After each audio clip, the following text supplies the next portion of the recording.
too much to cover. I want you all to think about your brain. We don't often think about our brain, but I want you all to actually think about your brain. You know it's the most powerful muscle. You got all that. You somehow understand that it controls your entire reality. You may not understand that as Robin is walking outside, outside doesn't really exist. And that's where it gets really crazy and weird, because Robin is not really outside. And what Robin sees is not really real. That's a scientific fact. First off, Robin is only seeing a portion of what's actually outside. Her subconscious is seeing most of what she is not seeing. Here's the weird question. If Robin wasn't standing where she is right now, would where she be standing actually exist? Let's talk about it. Someone tackle the weird, wacky question. Robin, since I talked about you, won't you tackle it first? Yes. Oh my goodness, I don't like this at all. I know. Ken says it would still exist. I want to say yes, it's going to exist. It's for some. It might exist for someone else in their reality, in their mind, not for mine.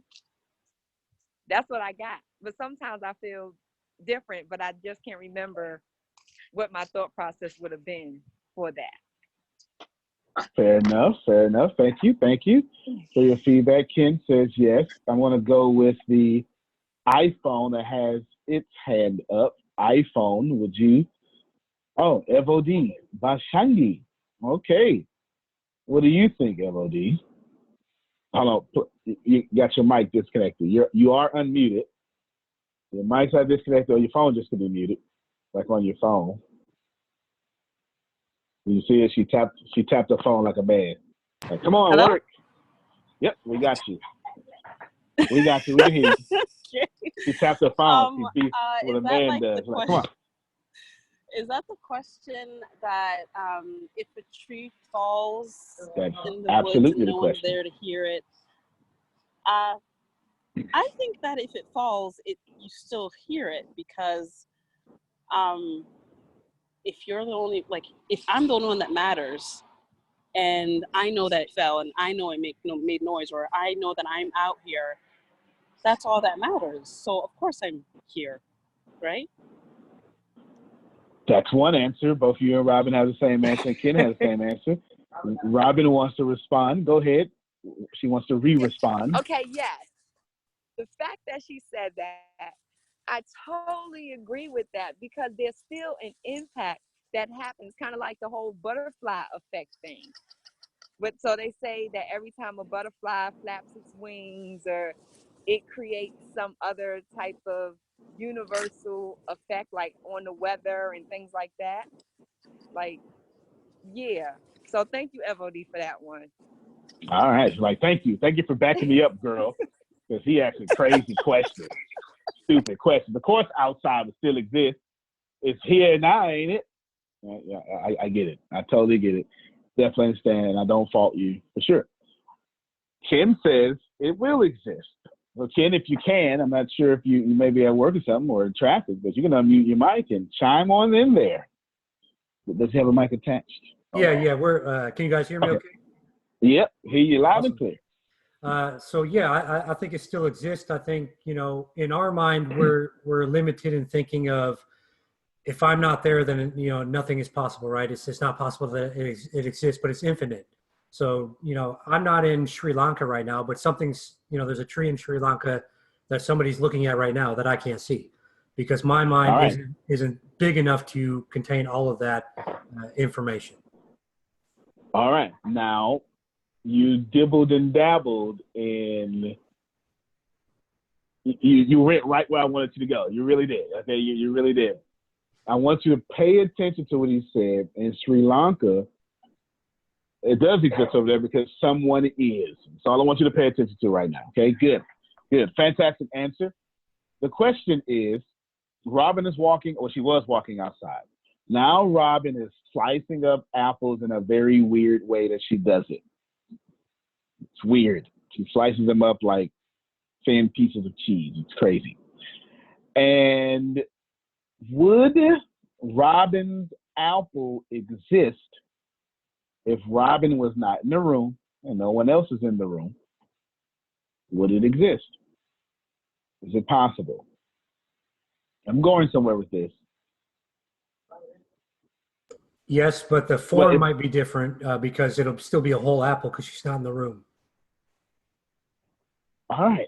Okay. Well, yeah, fair enough, because she's not in the room cutting it up, so the form will be different. Fair enough. You can tell these computer programmers. It's some straight line thinking. This is week 27 of Think and Grow Rich, by the way. Literally, this is week 27. Let's get Robin first and then FOD.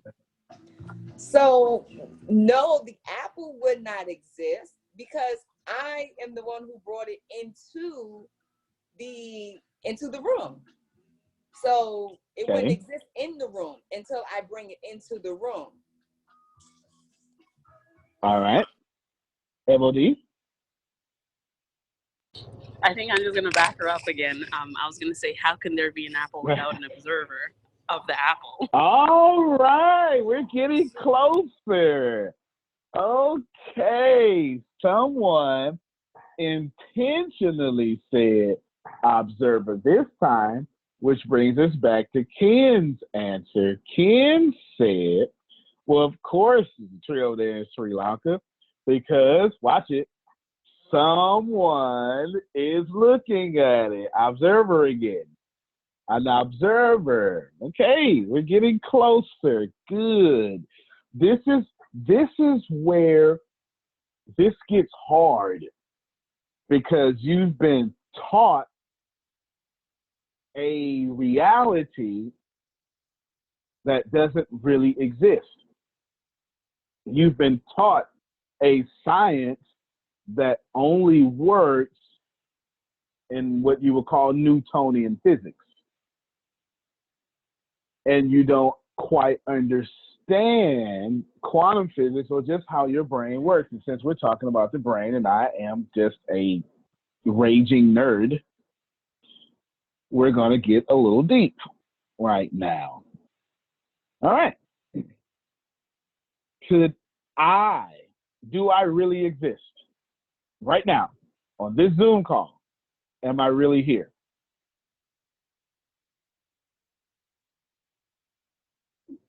Everybody's like, come on, bro. Come on, man. You want to make Yes, stuff on the because we're call? observing. Yes. Yes, because you're observing me. That's right. Let's have a little fun real quick. And let's see if we can. The video may drag. It may drag on, but you'll be all right. We'll deal with it. And as long as the audio is well enough, we'll deal with it. Let's spend 5 minutes having a tad bit of fun real quick. Give me 1 second. Let's get weird.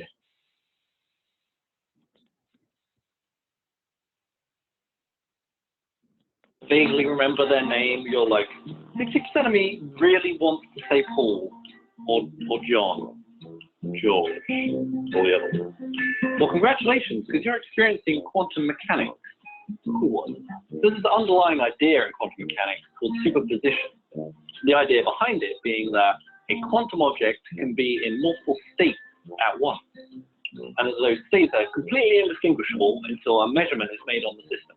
So going back to before, if we treat our situation in terms of quantum mechanics and try and make an answer for this dude, stop name, question mark, equals, we come up with a series of probabilities of for what this guy might be called.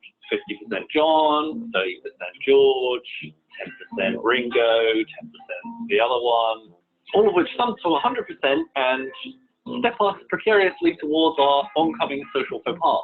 This equation is called a wave function, a name that comes from the contributions of the probabilities, which are often imaginary and so represented in terms of complex functions or wave equations. And if that made absolutely no sense to you, that's totally fine. The idea you can basically surmise as these probabilities can ebb and flow, sort of like a wave, i.e. wave function. When a measurement is finally taken on a system, this describes this as collapsing the wave function, which basically means all but one of the probabilities collapses down to zero, and you reveal which state your system is actually in. Hi, Paul. Mrs. Miggy? I'm so sorry. So a lot of people might be familiar with the Schrodinger's cat thought experiment, which basically you put a cat in a box, arguably the best place for a cat. You then put some poison in that box, arguably also a great place for poison. This poison is released by a radioactive source which will decay randomly and kill the cat. So without looking in the box, you have absolutely no idea whether the cat is alive or dead. So when you go to describe its wave function, you say cat dot is alive question mark equals some probability of being alive, some probability of being dead. And so the cat is both alive and dead at the same time. So when you go to take a measurement on the system, here opening the box, what you actually are doing is revealing what state the cat is in. Huh, dead. Go again? Yeah? Well, a lot of people will turn around and say, but the cat never was actually alive and dead, was it? It was alive, it was briefly dying, and then it was dead. It was never any combination of the two. And I would agree, because a cat is not a quantum mechanical object. But do we have a substitute analogy that sort of better sheds light on this idea in a macroscopic world? Yes, we do. You'll also be delighted to know it requires some biscuits. So off we pop. Okay, so we step into a line which ends in 12 separate self-checkout tills, because who needs human interaction? And just as the cat in the box is waiting, we also find ourselves in a quantum mechanical system, here with 12 different endpoints. Now very clearly we are in line for all 12 tills, and there is no significant fact about any one of them that says we should reach one over any of the others. So there's too much randomness in the system to be able to calculate where we'll end up, or to be able to say affirmatively that we are in line for any one of these tills in particular. Till 4. Still like my wave function I've just collapsed. And now think, right at this point, we are in a superposition of all these endpoints. We collapse the wave function by queuing, because we are English and that is how we do. Step back a moment and realize that at 9 AM this morning, you set in place a series of events that led you to this superposition. Technically, you were part of this superposition at 9 AM this morning, and last week, and last month, and last year, and the day you were born. Everything you have done in your life has been prodding you solemnly down this wave function towards this one measurement on this system. So those biscuits had better be worth it. Congratulations, you can now... All right. So this is, yeah, we're going to get, we want you to know that everything he said was fact. You don't get to disagree with it. Now, you can disagree with me, but try not to disagree with these facts. If that doesn't help you, I am a huge fan of Einstein, and this is the only, well, Einstein was wrong a few times, but this is one of Einstein's most famous incorrections. He didn't like this. He did not like this or entanglement. He called it famously, or infamously now, spookiness at a distance, or spooky things at a distance. But Einstein was incorrect. Okay? I have a huge book on Einstein, his life and his universe is what it's called. I love Einstein. That being said, let me just simplify that. For everyone who collapsed the wave particle to something besides the video. See what I just did there? I used the video to help explain. Everything in this life is an infinite possibility of waves. And the only time that it becomes something of existence is when you pay attention to it. I'll say that again. We got a whiteboard. Can you get the whiteboard for me? That would be very important. I'm actually going to put on my shoes. I never have my shoes on in my office. I'm actually going to put on my shoes. We're going to play a little game here. I'm going to say this again, and hopefully you are able to, you know what? Hey, keep it out there. I'm coming in there. I'm coming in there. Keep it out there. That's easy. Just give me a marker. Make me look cool and stuff. Okay, I want to look cool. I want to look like really cool. Hold on, y'all. Studio lights. All right, let's roll. You all roll with me. Let us roll this. Rolling, rolling, rolling. I have a whiteboard. There's a whiteboard here. I need you to stand it up. And then what I need for you all to do is pay attention to what I'm getting ready to do next. Now, adjust my camera to where they can see me. And then one of you get your own camera. I need one of you to get a camera. Yeah, the board is important, not me. Board is important. One of you get your own camera so I can see what this looks like. Do you have your camera? Rita, go get your camera. Get your camera. Get your camera. Thank you very much. Get it. Get a camera. You on your phone, ain't you? You giving me two? Go to speaker view for me. Speaker view. Outstanding. See? All right, so on the laptop, I'm looking pretty good. I'm going to assume on a mobile device, I'm filling up most of the screen. All right, you can sit down. Sit down, pay attention. Here we go. Everything in life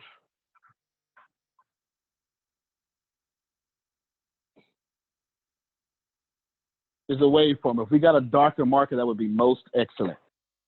Can y'all see this? If you can, I can hear you loud and clear. Can you see this? Squigglies? Yeah, I can see it. All right, thank you. If I can get some more feedback besides, yeah, put it on top of there. If I can get some more feedback. Y'all, if you give me some, if you come with me, then I'll be able to help you tremendously. If you don't come with me, well then, you know what? Stay in If it would dark, it'd be better. There you go. If it would dark, it'd be better. There you go. Jerome said we good. Eraser, please. There we go. All right, here we go. Let's try it again. The video explains this. Hey, y'all come and pay attention. Now the video explains this here.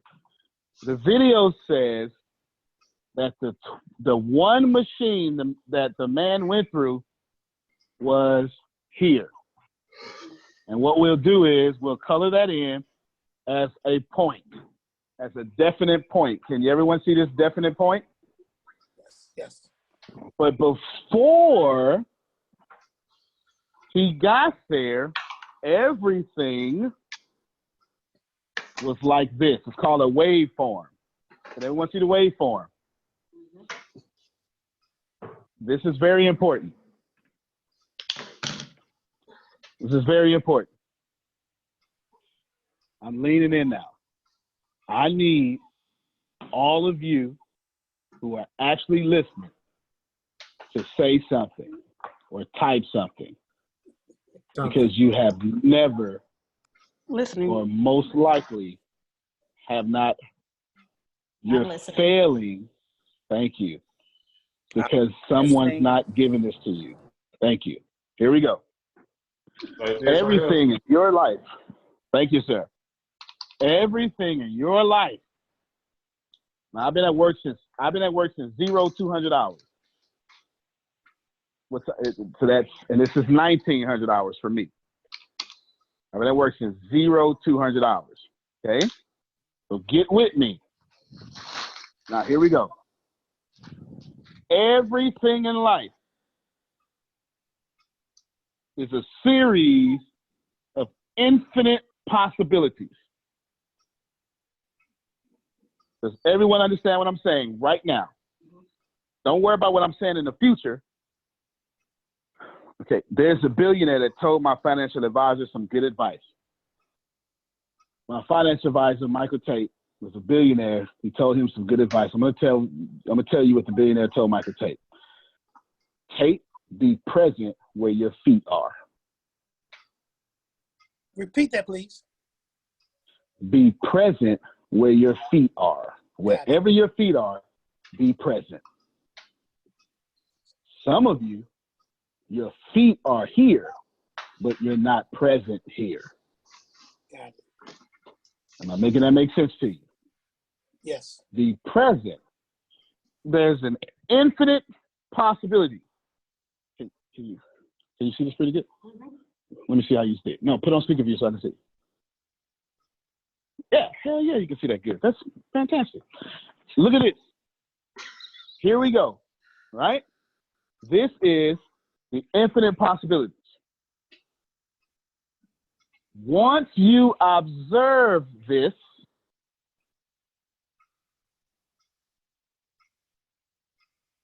it becomes a particle that looks like this. I drew it small on purpose, Jerome, not to mess up your eyes, but I want you to feel how small your observation makes things. That's what I drew it small on purpose. It's actually right here. But I want you to know that your point of view is this big.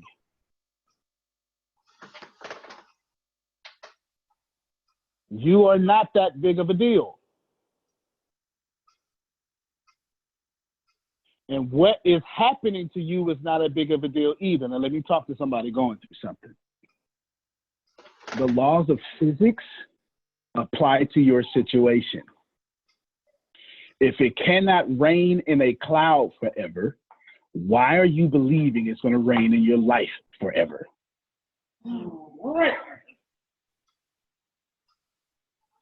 If at some point, a cloud is simply water molecules so small that they become weightless and they float. And when you get enough weightless floating things together, they get cohesive properties and then become a cloud. And then when the sun evaporates water droplets as what you would call vapor, which is heavier than those water droplets, it makes the weightless cloud so unweightless, in order to stay a cloud, it has to get rid of the weight. And the weight becomes rain. And every bit of fresh water on planet Earth comes from the process I just explained to you. Every drop of, I don't care if you do, I only drink Fiji water. Guess what? It came from rain. Then we did some stuff to it and we put it in a bottle. And I put a label on it and I told you, this is the water you need to drink. You understand what I'm saying? Capitalism got to the water. The water only comes from rain. Now, before I said that, none of y'all were thinking about it. Not one. And you weren't supposed to be. Why? Because there was an infinite possibility of things you could have thought about. But since you allowed me into your reality and observed me, I made you think about clouds. Shannon probably get it. I'm going to see if we can get everybody else to get it. Since you observed me in your reality, I control your harvest. I'm trying to help somebody. You weren't even thinking about clouds, Robin. But you so powerful. that you let me in, and I influenced what you observed. So next time your grandma say birds of a feather flock together, or you need to find you some more friends that's going to influence you better, you better listen. Because you ain't thought about a cloud all day until you observed me. I want you to think about how astronomical that is for a second. Someone blurt out to me anything else you could be thinking about but clouds. Go ahead. Just give it to me. Come on. Give them to me. Anything else? Money. Okay. Go ahead. 52-page papers. 52-page papers. She's in Soil. her doctor's program. Soil. There you go. Keynotes. Come on. Abundance. Abundance. Adonia is on the phone and she couldn't unmute. She typed sunshine. Sunshine. Oh, yeah, because she's in California. It's always sunshine. Daryl probably thinking about compensation plan right now. He been looking at numbers so long today, he can't think of nothing else. Come on. How many of y'all got to use the restroom? You're probably thinking about that. If you wasn't, you're thinking about it now, ain't you? You understand? Food. Sports, foods. And we can do this, and I promise you, we can do this for the next 30 years. Never repeat the same idea, and you would still never come up with clouds. That's how much of an infinite world you live in. But guess what? The conscious mind can't handle infinity, Jerome. Oh, I'm finna free somebody tonight. When Robin was walking, there was an infinite possibility of things that she was not observing.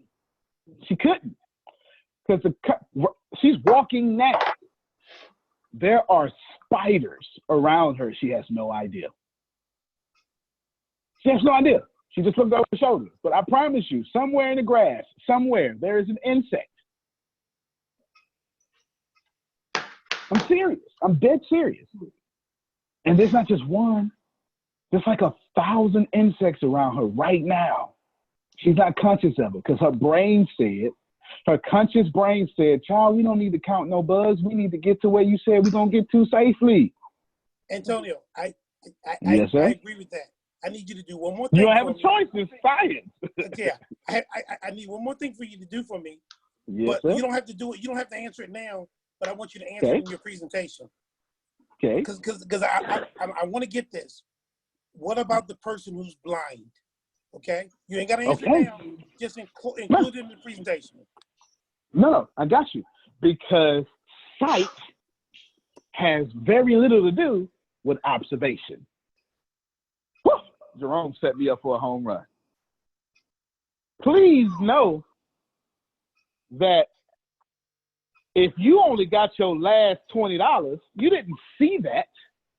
You thought that. Wish I had somebody. The greatest energy on planet Earth is thought, not sight.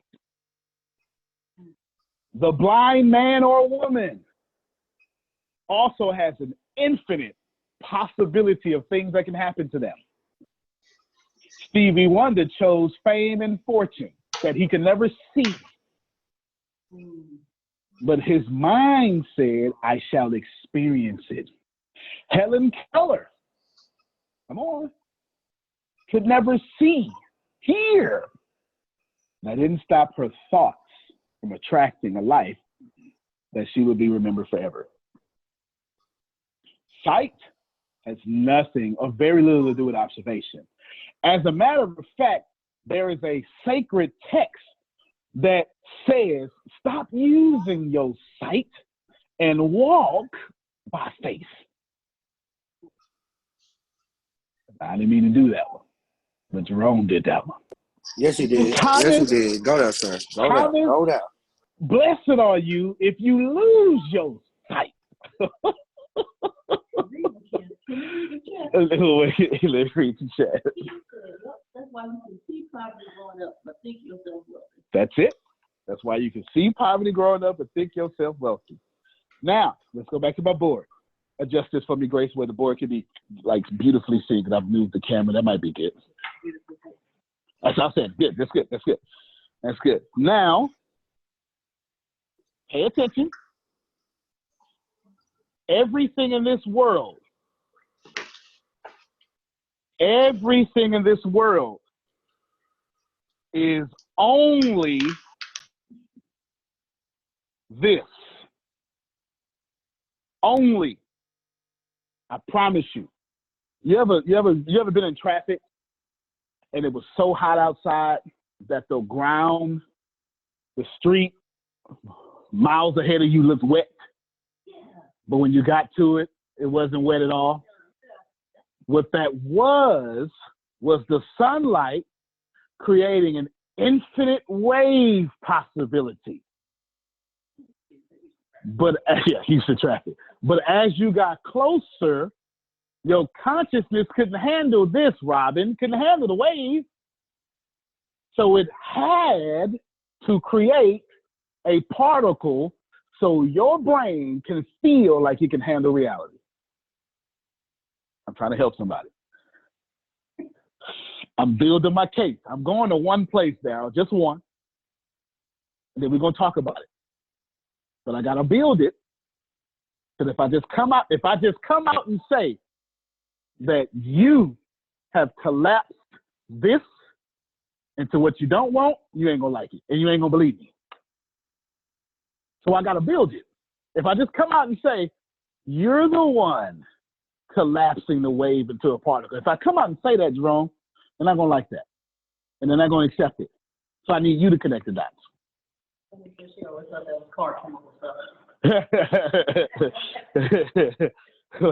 You get in the city dirty enough or enough vehicles, there could be some car chemical stuff. They call that smog. All right, here we go. Infinite possibilities. It's called a waveform. I dare you, if you got another device, to Google waveform or Google double slit theory. I dare you. Or Google superposition. This position and super in front of it. If you got another device, I dare you to do it. Now, let me erase this again. This is an infinite wave of possibilities. Would you like to know when I start making money? Who would like to know that? Who would like to know what ultimately led me to retire at 29? I've never said it before because no one ever asked the question. They just say how you retire. They never said what led you to retire. No one ever asked that question. No one ever cares the process. You want to know? They just care, how can I do it too? That's something I wouldn't want to know. All right. Dad say his brain is hurt. I'm gonna simplify it. Simplify it. There we go. Not simplify. That's a dude with some bell bottoms on. Simplify with the goldfish in them. I was tired of being lied to by my. Now this is my story, okay? This is not your story. Okay, let's stop. I was tired of being lied to by my pastor. My story, I did not say pastors do this.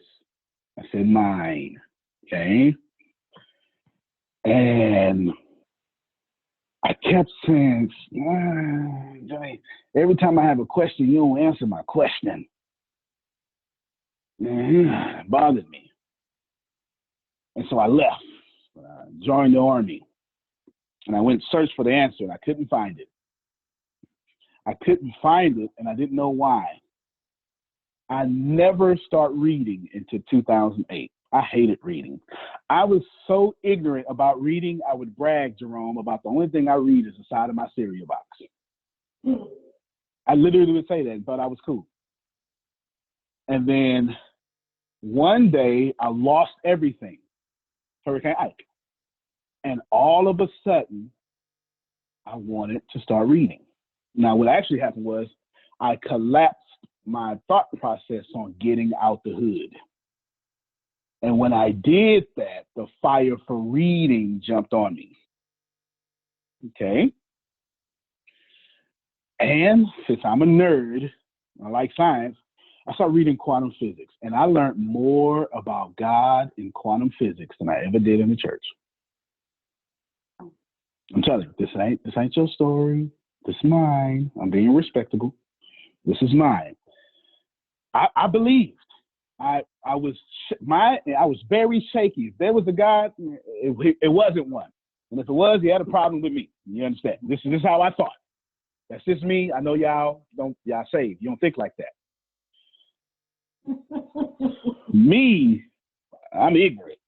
I'm saved and ignorant. And I thought like that all the time. And the more I started learning about quantum physics and stuff, I said, wow, it has to be a God. This is just way too amazing. And then it hit me, Shannon. It hit me one day. I realized that everything was an infinite possibility of options. And the only thing I was doing, Shannon, was collapsing my infinite waveform on the particle that was my awareness.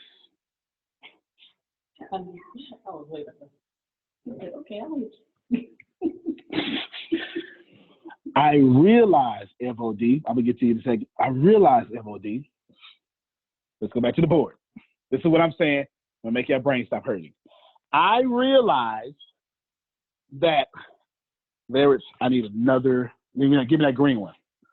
I realized that if there was an infinite possibility of options that I can take. You know, right now, all y'all can be in China. That's okay, but just give me a blue. Give me the blue. I just need a different color that doesn't look like brown. You can see this pretty good, right? If the bottom of this board, can you see the bottom of this board? Yes. If this is awareness level 0, I realize, my boys did this, didn't they? No. Some of these don't work. Okay. I realized that's 1. Awareness level 2. Awareness level 3. 4. 5. 6. 7. 8. 9 lines, which makes 10. Okay? Okay, y'all see these lines pretty good. Now check this out. If there's an infinite, get ready for your question, FOD. If I got an infinite possibility, but I'm at level of awareness 1, I'll never get what's up here. Because the only thing that I can ever get is what I am aware of getting. I'm going to break that down more. I'm going to say it one more time. Then I'm going to open up for FOD questions. Infinite possibilities. Let's just assume for illustration purposes, all up here is the good life. All down here is the bad life. My level of awareness for most of my life, well, it was always higher than what it was supposed to be, but I stalled right around here in the level of awareness 3 in my adult life. And if 3 existed, and if 3 had arguing back and forth, 3 had you better be right, 3 had if you cuss me, I'm gonna cuss your mother. That, come on now, come on, talk with me. You know what I'm talking about. If 3 had, if you do something to me, I'm gonna cut you off and I'm gonna hate you forever. Come on, I wish I had somebody. If that was 3, the only thing I can ever do was attract and collapse on those options only. If there was any good in 3, it was always good that was only at this level. How many of you know it's 2 different Americas out here? 2 different Canadas. Come on. How many of you know it's 2 different Canadas? There's that rich Canada that folk don't even know nothing about what's going on. And then there's that poor Canada where they got shelters at. And so, shelters? You really? Really? No, I can tell you all about a shelter. That's from Canada to America. You understand? Because in that level of awareness, your own home couldn't exist. Only the shelter. All right, we'll stop right there just for a second. MOD, holla at me. Can you hear me? Loud and clear. I think this is great because it's kind of, yesterday I went for a walk and something like this was coming to me. I love walking. I love nature, and I was walking and I was thinking, I always walk on this path. I would love to see something new. And as I'm walking, I looked to my right and I saw there was a new path that I've never seen before. I always take this path. I always walk down this place. I go down different paths. And this particular path, I've never seen it before. And I thought to myself, I'm like, why did I never see this? And the Spirit was telling me it was never in my awareness to see that. And that wasn't just for that, but like if going into other things, but it's just making me realize how when it comes to awareness, like correct me if I'm wrong, but awareness sounds to me like what you know you have access to. So that's good. It almost makes me think like, is it kind of the same thing like God being omnipresent, other than the fact that he is everywhere, but we can only bring our awareness, whereas God is omnipresent? Because what's the difference between omnipresent and superposition? Is that only two places? Does superposition only work when it comes to two different places, or does it work for everyone on this call and everyone's home? So I'm going to give you faith in your God using quantum physics only in the example you asked for superposition, okay? Superposition says that the apple that Robin was cutting up existed all over that room. It wasn't until she walked in the room and consciously observed the apple or remembered where the apple was that it collapsed into one possibility. It's not that hard to believe, because if you go to your major grocery store during Christmas this year, none of you know which aisle you're going to get checked out at, because it's in superposition. There's an infinite possibilities. But when you get there, you will know I am in aisle 6. Your whole life works that way. And here's the crazy part. Aisle 6 was already destined for you to get to. And everything backwards moving in your life helped you, forced you, allowed you to get to aisle 6. Now, don't worry about that. Let's give you faith in God real quick. Superposition says that there's, let me back on one thing. Also, please know that Robin's apple was just one apple. Okay, if you're in the church, I'm about to make you shout. One apple spread across the room in infinite possibilities, and then came back. I didn't count you already. To one Reverend. apple. Come on. I didn't count you already. So came back to one apple. Now watch this here. And I'm going to give you faith in your God with just quantum physics. Superposition says that it's one particle that's spread across until you observe it. And since it's in superposition, that God is one God spread all across the world until you observe your God. I wish I had somebody. The God right now is in Iraq, Afghanistan, Canada, Alabama, Oklahoma, Spain, Florida, Brazil, Portuguese. That's language. No, I'm sorry. Portugal, France, UK, Florence or Normandy. That's the hood. You don't know that. All that. But then when you pray, I wish I had somebody. When you pray, FOD, your God stops being spread out in the infinite possibilities of other folk, and you feel him with you.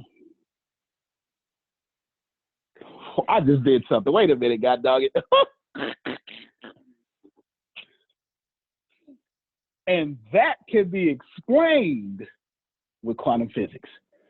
And right now, God's in Daryl, God's in me, all that stuff. But when you need him, he collapses into you. Don't it feel that way? Don't it feel that way? When you're in the most trouble of trouble, he stopped being everybody else, God, and it be just yours. Come on now.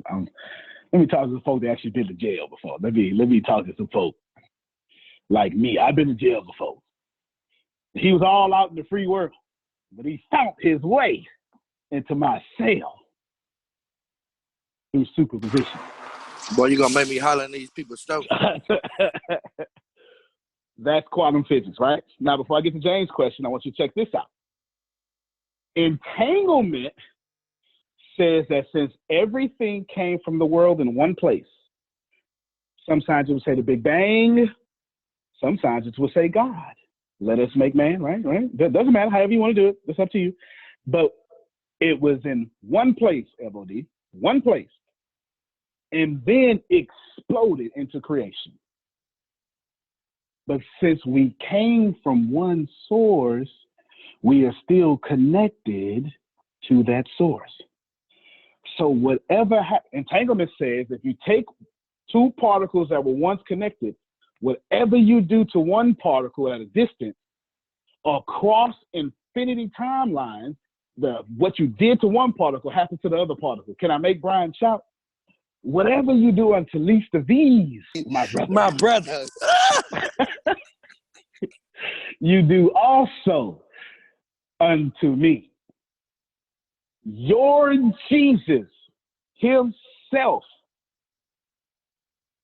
was embodying the principle of entanglement.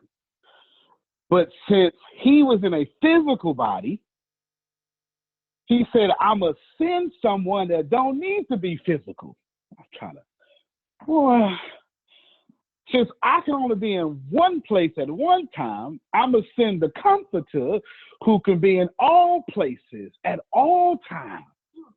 And as long as the comforter is there, so am I. That's entanglement. So when you put superposition and entanglement together, entanglement says we are all one and I'm with everybody. Superposition says, Lord, I need you right now. Be with me.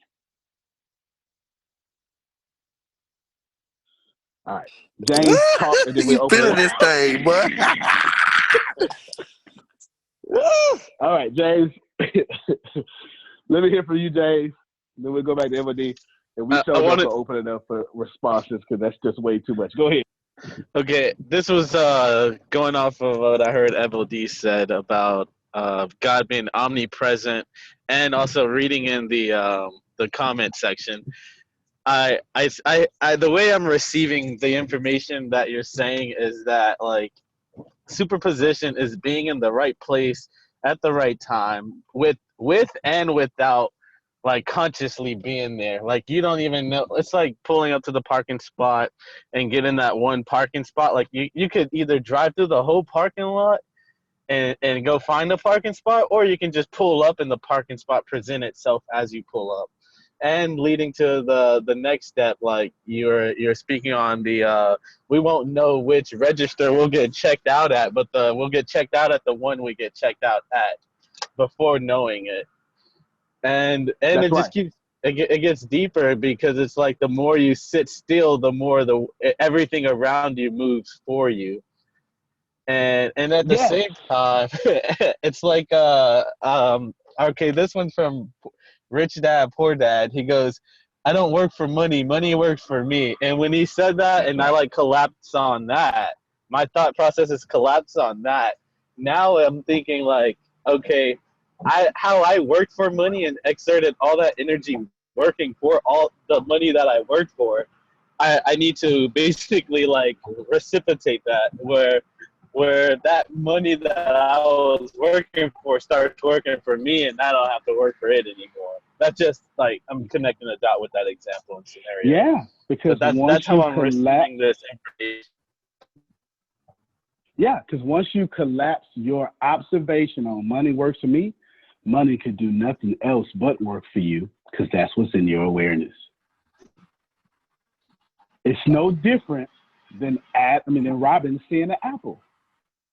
It takes the equal amount of energy for Robin to see an apple that it does for you, James, to see $1 billion. It takes the same amount of energy for Robin to have in possession an apple that it takes you, James, to be in possession of $1 billion. What has happened to you is your subconscious has been taught by people like me, $1 billion is harder to get than an apple. And so in your brain, that's what you believe. And that's why you can't get to $1 billion. But you can get to 1 billion apples.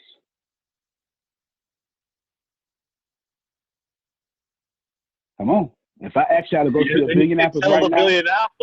You can sell 1 billion apples for some change each and reach $1 billion. All right. But it's much easier to get to 1 billion apples because y'all be I just go to a field. Oh, really? Why you can't have that same faith with getting $1 billion? Oh, I'll just go to a field. It's the same thing, except for the field in dollars becomes a market. A field in apples becomes a supermarket. There ain't no difference. Eva, let's hear from you again, because you got your hand up. Okay, so I have 2 questions. One, so did technically creation not exist until God made the first man? Stop right there. You own to something. But you trailed off when you said God created the first man. Now, let's stick with your faith. God created the first man by making that man after God's self. Yes, let us make man in our image. Is God consciousness? Is man consciousness? Yes. And then God said, let me wrap this consciousness in flesh. Can I make Brian shout one more time? John chapter 1 says, the great consciousness decided to do it all over again and then wrap himself in flesh and then dwell among you. It was a recreation. Wow. God to man, back to God to man. So where one God to man ruined the world, the other God to man saved it. If you're Christian, you can actually find that in Romans chapter 12, verses 12 through 22. That's actually in there. Romans chapter 5, verses 12 through 22. That's actually in there what I just said, word for word, literally. Romans chapter 5, verses 12 through 22. Now, the reason the world existed, MOD, is not because of Adam. It's because nothing can exist without consciousness. And God's consciousness is so great, it existed or manifested or created a great world. No consciousness, no world. So you're saying he was the observer? That's right. And then he turned around, FOD, because you're skipping me ahead of the class by about 45 minutes. Then he turned around, FOD, and said, now you go observe the world and create it just like I did. Now pay attention. Did God ever create something bad? Nope. It says tov. That's Hebrew for good. It was good. It was good. It was good. And the only time God said lo tov, lo is the prefix that's no, was when man was alone. because God never intended for abundance to be dealt with or shared by one person. You get me? So in your rightness, you are saying, so you mean God created the earth by consciousness. Okay, good for you. You got it. But then God said, now FOD, be like me. You ready? His word for word. Have dominion over the earth and subdue it. I promise you that's in there. Yeah. That's in there. That's in there. God said, I'm making you after me. Now I'm going to make you to have my power. The whole time, I want you to rule with me so we can do this together. It's in the Bible. A Greek word is called aikons, transliterated into English, E-I-K-O-N. It means that you were a royalness. Peter says royal priesthood. It simply means, FOD, since God gave you dominion, you were supposed to understand it also gave you a domain. And that is royal talk. You don't get to have power and not a kingdom. Mm. Speaking big mind, little mind, to borrow from a great teacher in Houston, Texas, named, what's his name? Hollywood. What's his name? Brooks. Dwayne Brooks. The reason why you can't manifest the way you supposed, the reason you can't manifest like God, FOD, is because his kingdom can't come until your kingdom leaves. To say it in a non-religious way, these big manifestations can't come until your little mind leaves. Did they help you? Oh, yeah. Okay, what's your second question? Okay. So this is more of a clarification. When you talk about superposition, it's basically just multiple different timelines that can happen in your life, but you choose. However, there's a catch because you choose based on what you know. And to give a little bit of an example, I'm just thinking about myself and how sometimes I think about when I make a stupid decision, sometimes I go to, oh, if I would have made a good decision, what would my life look like right now? Or if I made a not good, different decision, if I would have chosen a different timeline, made a different choice, what would my life look like? So when I think like that and put myself there, is that called superposition? All of that is. You're spot on everything. Everybody clap for FOD. That was good stuff. You just directly regurgitated superposition back to me. One thing I want to not add to it, but tell you how smart you are. One thing I want to tell you how smart you are. How can you choose something that you're not aware of exists? So you asked the question, if I choose it, you mean so I'm only choosing what I know exists? Yes. Because you can't choose something that you're not aware of. Which leads me here, and then I'll get Chantel. Put it back on the board. I already drew it. I facilitate these conversations, and I anticipate where they're going to go, and I always know where I want them to go. And mostly every now and then, the energy meets me on the board. Here you go. This is a particle. The only time this can exist is when you choose. Everybody hear me? The entire world you see and exist in is only this. A particle is the simplest form of energy. Over and over, people like me, philosophers, quantum physicists, they tell you everything is energy. Einstein already proves that when you put this on top of this, on top of this, on top of this, on top of this, for over and over, and multiply by 2 times the speed of light, you get matter. That's E equals mc squared, now explained in simple vernacular. Matter is only energy. Matter is only a particle sitting on top of a particle, sitting on top of a particle for many times. Then it becomes something.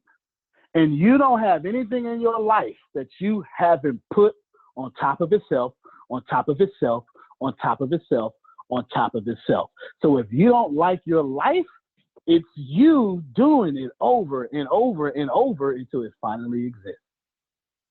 Chantel, let me hear from you, and I'll keep breaking that down. Wow. Yeah, that was good.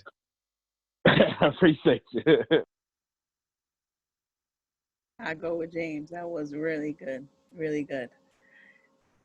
What I am making sense of, which is, what I know, my awareness, that's what we're talking about. The more understanding, I kind of wrote it down, the more understanding and awareness you have about spiritual, things, the more you trust yourself, I'm assuming the faster you can, the solution can be carried out. Like basically, like the more you are aware and the more you trust that awareness in making those choices, kind of like piggybacking off of Evelyn, and because the choices only came up because that's in your awareness, in my awareness, and our awareness, that when you trust that, that's when the faster, and then I guess if I relate it to with matter, that's the faster matter will build up, the more and more you keep doing the same thing, if that's what I'm thinking. But something all that facts. No, all facts. Hold on real quick. Clap for Chantel. You're explaining complex quantum physics greatly. Good job. Keep going, but I want you to receive that you got it. Okay. And then I also am thinking about ego and how our ego Okay, hold on real quick. Hold on. Let me stop you right there. Hold on. Let me stop you right there. Get ready to talk again, but I didn't want you shifted on me. So here we go. Yes. Here's why you were so right. Because you've never trusted something that you did not repeat. Wow. She got it. You never trusted something that you did not repeat. When you were a baby, you didn't understand physics on a subconscious level. You didn't get that the ground was solid. You didn't get it. So when it was time for you to try to crawl, you tested it. You put your hand out and you went, is this going, oh, okay, I can lean on that. I want you to think about a baby. And then you did it again. Because you don't know if that ground is, you're adult now, so you know if you stand on the ground it's good, but you don't trust that. Not as a baby, because you've never experienced your feet on the ground. It is not the reason that you trust the ground now is because you have repeated over and over putting your feet on it. As a baby, you didn't have that repetition. So you didn't trust the ground. Anything that any of you have faith in, you have repeated. I will push that further. The only thing in your life that exists is your faith. I'll say that deeper. The only things you've ever manifested are the things you have faith that you can manifest. And you got those things by repeating those habits. Okay, Chantel, keep going. Okay. And I'm going to just piggyback off the baby thing real quick, because I was reading something and it said the baby didn't know that the breast milk was going to taste good. Didn't know what to expect when they eat the milk. They just trusted that it was for them. It was good for them. So I just wanted to piggyback off of that. But something to finish off what I was saying before, I thought of our ego and how you really have to, your ego has to die so that you can become your authentic self. And it made me think when you said, the consciousness, because when your ego dies, then you can expand. Your dominion of your consciousness can expand. That's it. When you kill that ego, that thing that's getting in the way, that comes with all the bad stuff, I guess, with that anything, a fear, let's say fear comes That's with it. Yeah, and if it's not with love, then it's not from a godly higher place. It's fear. That's right. Negative ego. No, that's right. You're right. See, Jerome, he's an old church boy. That's right. Jerome's an old church boy. That's right. And Jerome got a friend in his Bible called Paul. Remember what she said about the ego? She said, we got to kill the ego. Jerome's friend, Paul Chantel, told Jerome one of his secrets. Paul told Jerome, I die to my flesh daily. I'm trying to make this make sense to y'all. Paul told Jerome, bruh, what I want to do, I got to kill every day to get what I want because I'm in my way of what I want. No, you didn't, boy. No, you didn't. Can I push it further, Jerome? Can I push it further? Go on, boy. In Philippians, that same Paul said, hey, I see you out here trying to send me commissary. You try to put money on my books. I see you. You out here trying to give me some soups and some noodles. I got you. Listen, don't worry about me. Chantel, I've learned to be broke and balling. Can I put it in King James? I've learned to be abased and abound. Whatever state that I'm in, I will be content. No, he did. Come on now. Come on, turn it. Is there anybody? Turn outer circle, I almost did. Paul says my outer circumstances won't stop me from being content. Because what's happening out here can't touch what's happening in here. Come on, boy. And that's why no matter how whipped, beat, or shipwrecked Paul was, he stayed in abundance, even when he had lack all around him. That's Jerome's friend. That's right. Paul. Amen. Go ahead, Jerome. Amen. Give me some feedback. Antonio, you know I'm loving everything you're saying. The thing that I want you to expound on for me, when you talked about the infinite possibilities and that level of awareness, okay? Because you said that's good. That's right. You said I was about a 3, right? But guess Yep, what, I was. Antonio? You ain't a What's 3 that? now, okay? So no, somehow sir. in those infinite possibilities, you've gone up to, well, I ain't gonna say you're a 10, but you close there, okay? So I'm way, yeah. Yeah, well, in reference to Jerome, okay, all right, I don't think I'm a 3, but I'm not a 10. So what's going on that's going to get me, or what do I need to implement? And you may talk about some of that. That's going to, because guess what, Antonio? You like you said, my brain is the one that's thinking that. My brain is the one that's recognizing that. So how do me get from where I'm at to where I need to go? Because again, I want that abundance as well. So in my level of awareness, could you explain that a little more? I sure can.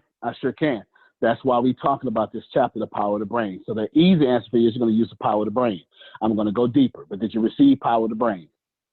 Yes. Hold on.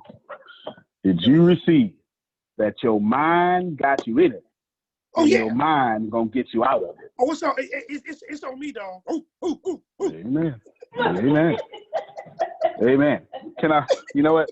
Since FOD got us doing all these biblical references, can I give you one more? Go ahead. There's a hothead like me, Daryl. I'm a hothead. There's a hothead, one of those disciples. His name Peter. You know, Peter frequently spoke before he thought it out. You understand? Amen. He was too real too. He was too real. And Peter's mouth got him in trouble and out of trouble. I'll give you a good example. His mouth said, Lord, is that you walking on water? permit me. So he walked on out. That's what I'm gonna call in trouble. Then when he lost his little faith and he started drowning, he said, Lord, save me. That's what I call out of trouble. Yeah. Now, to put that around on you, y'all mouths are getting you in trouble. Ooh. Use it to get you out of trouble. Because out of the mouth comes the thoughts from the brain. Go ahead, boy. Go ahead. That's the preface. That's the understanding I want you to have so I can answer Jerome's question. All right? That's the understanding I want you to have. Good. Jerome has a very simple question. Jerome's question is, got you. Can you tell me how to get to where you at from my level of awareness? Because that would be great for me and my bank account. Here we go. Jerome, you need to understand something first. You need to understand your mouth reflects your brain. Your mouth reflects your brain. You say stuff you actually thinking. And when you, watch this here, when you say it, it is because you thought it.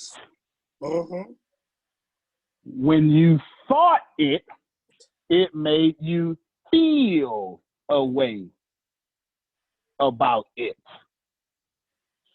When you feel a way about it, you say how you feel. When you say it, you simply saying what you think. When you think it, it makes you feel what you thought. When you feel it, you say it again. When you say it, you thought it. When you thought it, you felt it. When you felt it, you say it. Do you see that I could do this forever and ever and ever? Because that's how it works. The goal is to break this cycle by starting here with thoughts. Got me? Yes. But there's a practical problem with thoughts. Uh-oh. We don't know which ones to pay attention to. Ooh. How many of y'all got that problem? Like, bruh, if you could just tell me which ones to pay attention to, that would really help me out. Like right now, if I, Robin said I got it kind of halfway, kind of good. You got the good awareness. I'm going to tell you the two type of thoughts. Hey, that was kind of like. Go ahead. Go ahead, James. There you go. There you go. Oh, you're breaking up on me. I was listening. Like thoughts. Okay. Hold on, James. You're breaking up on me, and I know you're saying something smart.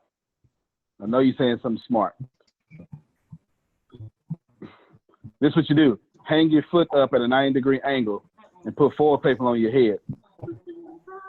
That's what we used to do in the 80s to get that TV, that Channel 3 to work. With that pair of pliers. Yeah, hello? That always sat by the TV. Okay, go ahead. We can hear you now. Okay, so. Uh-oh, you ain't got the you don't have a clothes hanger and an antenna right. It's not. Look, I know I'm young, but I ain't that young. I remember. I still remember TV when the national anthem came on at about 11 o'clock at night. It said, "Take your butt to sleep." You there, James? Can you hear me? I can hear you now.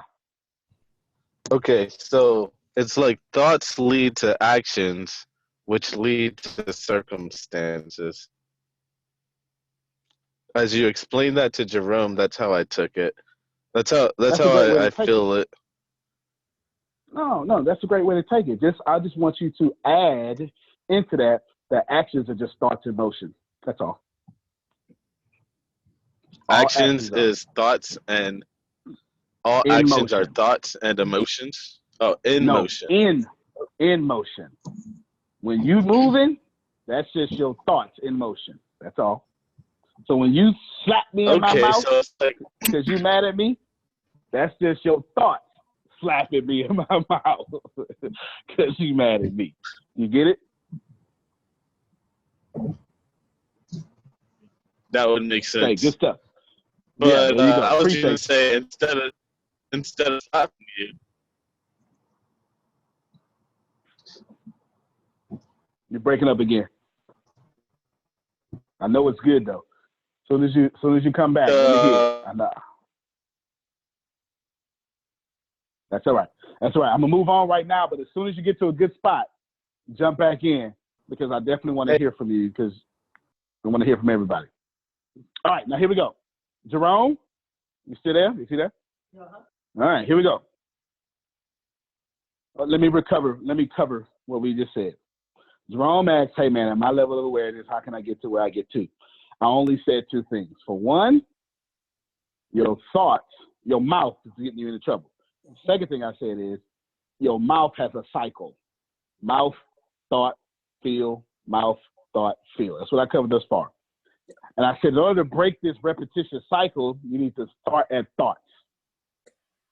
But you got two types of thoughts. One of them gets you everything. One of them gets you very little things. Here we have, I need that other marker too. Here we have this thought. And then here we have, actually, you know what I do? Everyone knows we're talking about thought. So I'll write the thoughts on two different sides. And here we have this thought. Okay? This brown thought, I shall now says represent manure. It's brown. Got it. Because I want to show you which thoughts are manure. Are you ready? Yes. It's called intellect. Ooh. Intellect is a bunch of dung. This whole time, you've been out here chasing the intellect, trying to sound smart. You ever met that person? Every time they say something, they put on them fancy words. Yes, sir. They always endeavoring somewhere, or you know, they got the, you know, they come on now, you know, they got the SAT word all the time. They every time they talk, they want you to know they smart, and you can't never say nothing, Pam Norris, because when you say something, they know it too. You can't ever say, "Ooh, I saw this good news, girl. I saw that yesterday." Come on now, act like y'all know these people. But they all on the left side and right side of my family. Intellect is manure. Just because you have a PhD does not mean you're going to live a good life.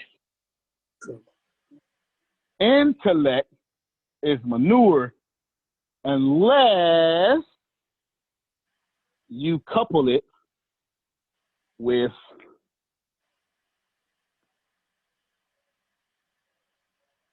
awareness. Those are two types of thoughts. Almost every single thing Chantel said was awareness. That's why she was so right. FOD as well. They both were not talking about smarts. They were talking about awareness. My grandmother, rest her soul, she used to call it, the boy, he's street smart. Mm-hmm. But you ain't hitting them books. If you use them street smarts in that school, maybe you'd be passing. But I didn't. I thought school was a waste of time.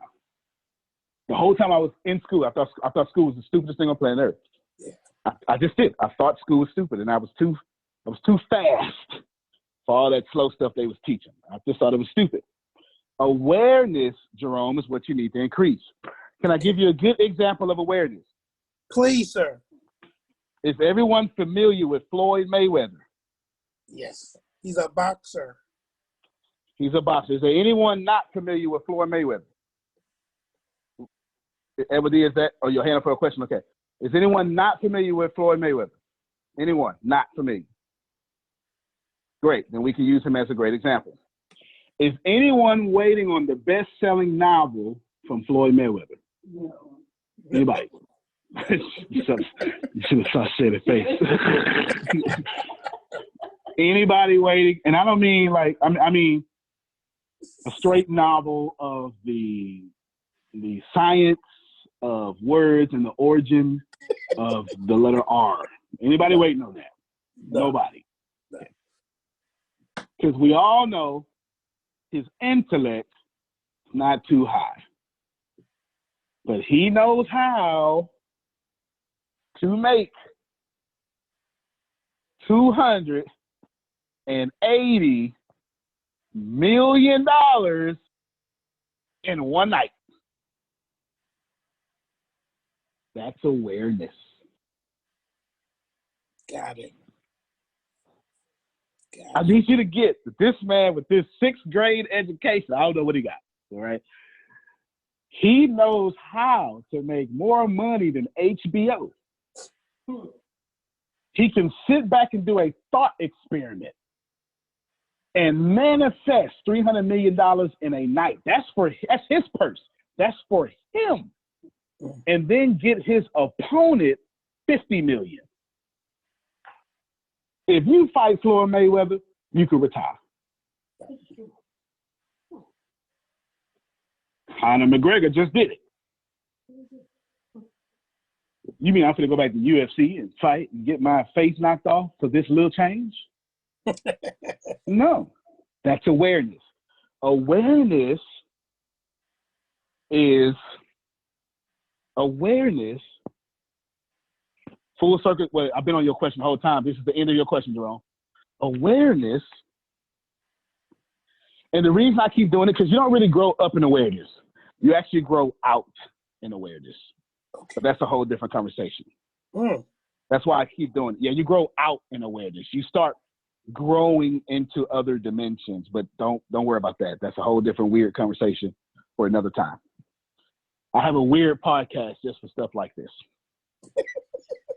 Awareness, if you're stuck here, Jerome, you will never in your life get anything here. And you also cease to stop getting stuff here. How many of you don't make your old mistakes? You just keep finding out what new ways to make new mistakes. Come on, don't lie to me. You ain't went back to that stupid man. Come on.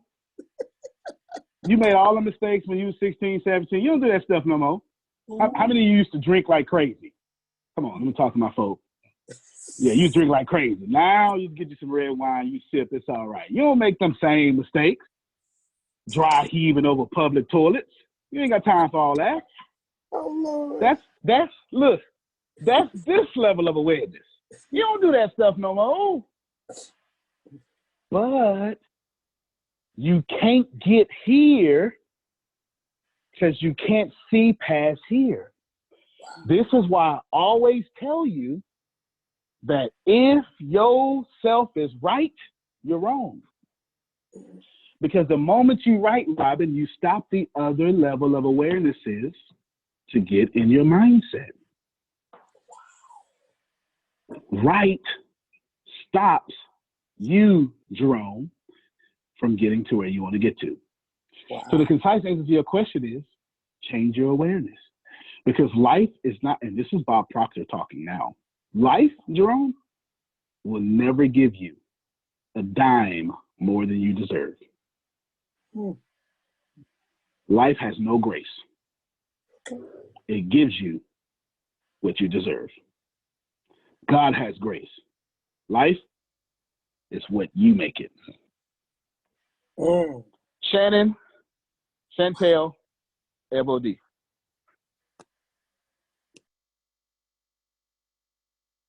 Hey, mine should be really quick. I just have a quick question about Floyd. Okay. I understand and accept that that's his awareness. Does that mean that I have to accept that his awareness is high or that his awareness is smart? His awareness is high. Has he, okay. So I'm following you with saying that his awareness is high, because I just watched him a month ago get in a knockdown, drag out, open argument with another rapper on social media. To me, I saw it. a highly aware person would not do such a thing. Fair enough. So with me working in your company for you, I realize that your awareness is higher than mine. I realize that I have witnessed it. So I surrender my dream, my guidance, and my growth to you in hopes that I will continue to matriculate in my awareness. Amen. By doing that, I have earned more money than I have in my whole life. However, I am not as aware as you are. It is your awareness that has given me the money that I have, and it is my awareness that has humbled me enough to come up under you. How is it that he's highly aware, but not highly aware enough not to get into these public battles? I'm assuming he's aware along the lines of maybe Donald Trump, because he does the same thing and he's the leader of our nation. But Donald Trump's highly aware. I understand. So where is the break in my understanding of what awareness is as it pertains to why you would get into a public argument with, why is it, how is it that a highly aware person can be what I would term immature? Yeah, no, absolutely. And it is immature. And now it's not for us to call it immature, but it is immature by what is the standards of maturity. You have no fundamental breakdown of awareness. You don't need to change a single thing. You have no fundamental breakdown of allowing. You don't need to change a single thing. Your breakdown that you're having with Trump, Donald Trump, Trump, Floyd Mayweather, and it's not them, it's their behavior, right? Because you don't get to have let me finish one thought. You don't get to have that kind of awareness and do those type of things. Fair enough? Okay. The reason we know that they have high levels of awareness is because they have high levels of abundance, not money. That's not what I'm talking about. Not money. Not money. What abundance is, and then what it is to them, they experience it. That we cannot argue. Not money. I'm not saying money in bank house abundance, it's a form of it, but they are living every last one of their dreams. They're not just doing that. They constantly say a reality and then they create it. You can only do that with a high level of awareness. Okay? So she has a great understanding of all of this. There's one slight breakdown that's at the beginning of the law of allowing. He's a master creator. They are master creators. She got that. Here's concisely. Both gentlemen are addicted to conflict. It's their entire everything. If you read Donald Trump's books, he's very confrontational. He's art of the deal. He negotiates with conflict. He uses conflict to negotiate big dollar deals. Floyd Mayweather built his career off literally colliding his fist in conflict with someone's face. And they have a abundance. The way abundance lives out for them is also in their addictions. They are master creators addicted to conflict. Therefore, they don't just get into public spats. They get into abundantly public spats to the same level of awareness as all their abundance around them. They're not just living. So in one sense, they don't have the wholeness of abundance with correct motives. When it gets to their addiction, They got all that abundance. And they go hard in the paint, as old young folk used to say. So you're not missing anything. You got it. That's just what they like. They get off on it. Antonio, along Yes, those sir. same lines, when you were talking about matter versus energy, and about how Okay. that, energy on top of it, it turns into matter. And when she was talking about Trump and Merriweather, both of them are good. They have a high level of awareness in what they're successful at and what makes them happy. Same way with boxing, but there are other areas of their life where that doesn't exist. Or if they see that, when they bring it into existence, it's like, I don't want to deal with that. Let me deal with this. I don't want to deal with that. Let me deal with that. And the things that you focus on and you deal with, you can bring about a high level of awareness of if you're doing that. And I only say that from this standpoint, Antonio. I look at a year ago, messing with you, and I have seen in a year's time that I'm moving here, I'm moving there, Antonio, I'm moving so much. Like, where did this all come from? Well, from that awareness. And of course, as Shannon said, because I've been messing with you. But I'm not complaining because I see the harvest. I see the progression. I just didn't understand it, okay? So that's what's going through my head in reference to them. There's certain areas in their life where they have a high level of awareness and they're very successful in that, but not in every area, because there's some areas that they don't want to deal with and aren't willing to deal with. That's what's going through my head. Great stuff. So equate seeing as intellect, understanding as awareness. Okay? And then you will have, if you keep everything you just said, then you will have a fantastic understanding of this conversation. Without me trying to change what you said or add to what you said or put it out a different way, you said, look at my year ago, my life a year ago, and, whoop, I had to do it. It was just, it went right there. And then you said, but I knew this stuff, and it's been easy for me. It's been difficult, but it's easy. It's easy now because I understand it. I saw it, but I didn't do nothing about it. When I start understanding it, I'm in abundance. Get it?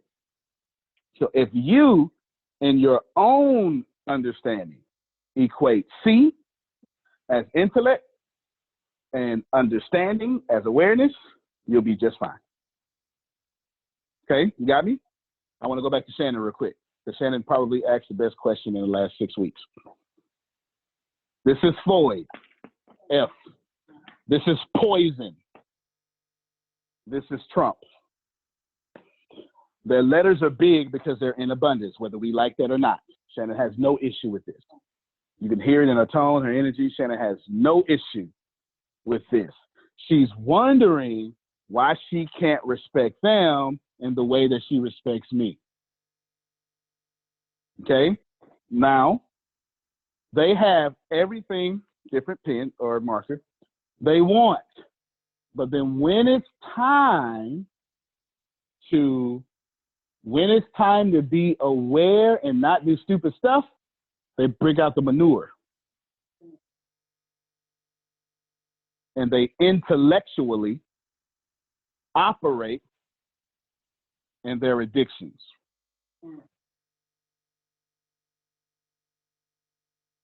They come out of high level of awareness and intellectually operate in their addictions, which becomes poison. Because intellectually, Donald Trump knows how to get whatever he wants. He wrote the book, The Art of the Deal. Intellectually, Floyd Mayweather has never lost a fight. So why in the hell do you think he's going to lose an argument? Not you, Shannon, but you in general, right? Mm-hmm. I mean, he's like, think about knowing you are the baddest fighter on the planet. Like, think about knowing that. Think about that. Do you know what that would do to your intellect? If to lose an argument, he's in the ring at all times. And his awareness won't let him do a Shannon and go, okay, let me lose this one so I can win. He can't lose. Intellectually, he operates in the brown. When it comes to the thing that makes him a winner, he has these manure thoughts. When it comes to the thing that has Donald Trump a winner, has manure thoughts. Did that help, Shannon? Good. She said it helped. Okay, cool. It's a fantastic question because we all do it. And when you're as compulsive as me, when you win all the time like me, you become real compulsive. I've been up since 2 this morning dominating. Seriously. I made some changes. If you go in the business university and look at our rankings, they actually your percentages, they actually went down. I added some discussion threads. Now it's okay. It's just threads. So if you just go to the thread, it'll go back up. If you just go to the thread and hit the little check marks, you'll be okay. But I went in there and I was making the end user experience better for people who aren't even here yet. And I do this all the time. But if I don't bust my Shannon, let me build that some more. Chantel, I am already right in the future. I did that at 2 this morning. At 2 this morning, I'm already right for 2020. You understand what I'm saying? Did I build that? Now imagine always living there, Chantel. Imagine always being so damn smart that you right 3 years from now. Imagine getting into a conversation with me today. You can't be right because I'm right 3 years from now. How you going to be right now? You get it? I was the worst invalidator on planet Earth. Hey, I got an idea. Oh, no, I already thought about that. Wait a minute. First off, you're going to let me be heard, though, right? I was the worst. I was the worst because I'm no different than Floyd Mayweather.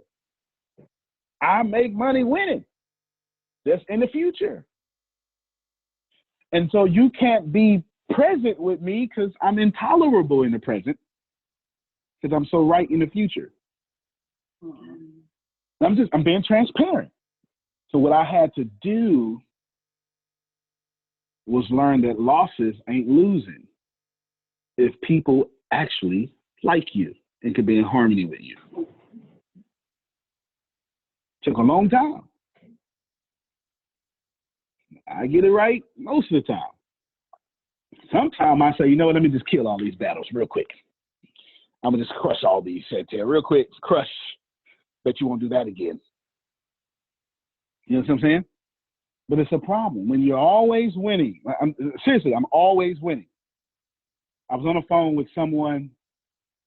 I'll be very transparent and professionally transparent at the same time. I was on the phone with someone from the old LBU camp, okay?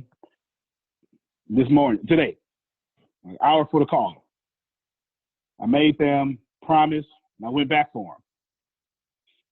And like, man, I appreciate you, man. You never, all that stuff went down, and you never really, man, it takes a real man to keep their word like that, because I haven't talked to this person in over a year. But I promised them something a year ago. I made right on that promise today. And I had to build first. But the season was off, so they couldn't accept the promise. Because now that I'm ready to fulfill, their alignment isn't ready to receive. Fair? Yeah? Fair to you? So what I did was I said, listen, what I want you to do is, there's a guy, I'm going to keep this open. No matter what. No matter how long it takes, I'm going to keep it open. No matter what. You ain't gotta ask. You just say the word. We can go from there full throttle. Cool. Got it. And I began to reflect after that phone call what made me do that. And then I thought about it. The only thing that made me do that was that I remember when I didn't used to be. I remember being the worst human being on planet Earth. And since I remember that, I do my best not to be that. My awareness, Shannon once said it accurately, maybe 3 years ago. She said, I don't even know how to plant a bad seed no more. Don't even know how. And she's telling the truth. And when you get so high, it's like, I don't, like, are you? Really? Like, you want me to cuss you? Nah, I can't do that. I'll tell you what you can do, though. You can get your stuff and get out. You can do that. It was nice knowing you. You was cute, not no more. You understand? Can't do it. You have to be able to use your brain to know there's a difference between knowing what to do and understanding what to do. That's been the whole point of today's class. Santa said I curse a little. I curse a lot. I used to didn't curse. And then I developed this team for 5 years. And they put some gray in my head. And now I got to cuss them so they understand. Cursing in sign language is cursing, Shannon. BJ Fletcher, let me hear from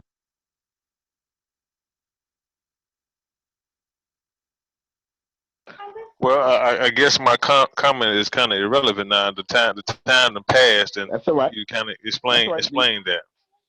The universe will bring it over. Ask it again. Well, I asked again. I was putting the babies to sleep, but hold on. Let me step out of the room. Y'all finish reading until I come back. That's right. Finish reading and making money until Daddy come back. All right. No, the part when you was talking about Floyd Mayweather and Donald Trump, I came in on the middle of that, and you was talking about their awareness or abundance being in conflict, and then the poo-poo. You know what I'm saying?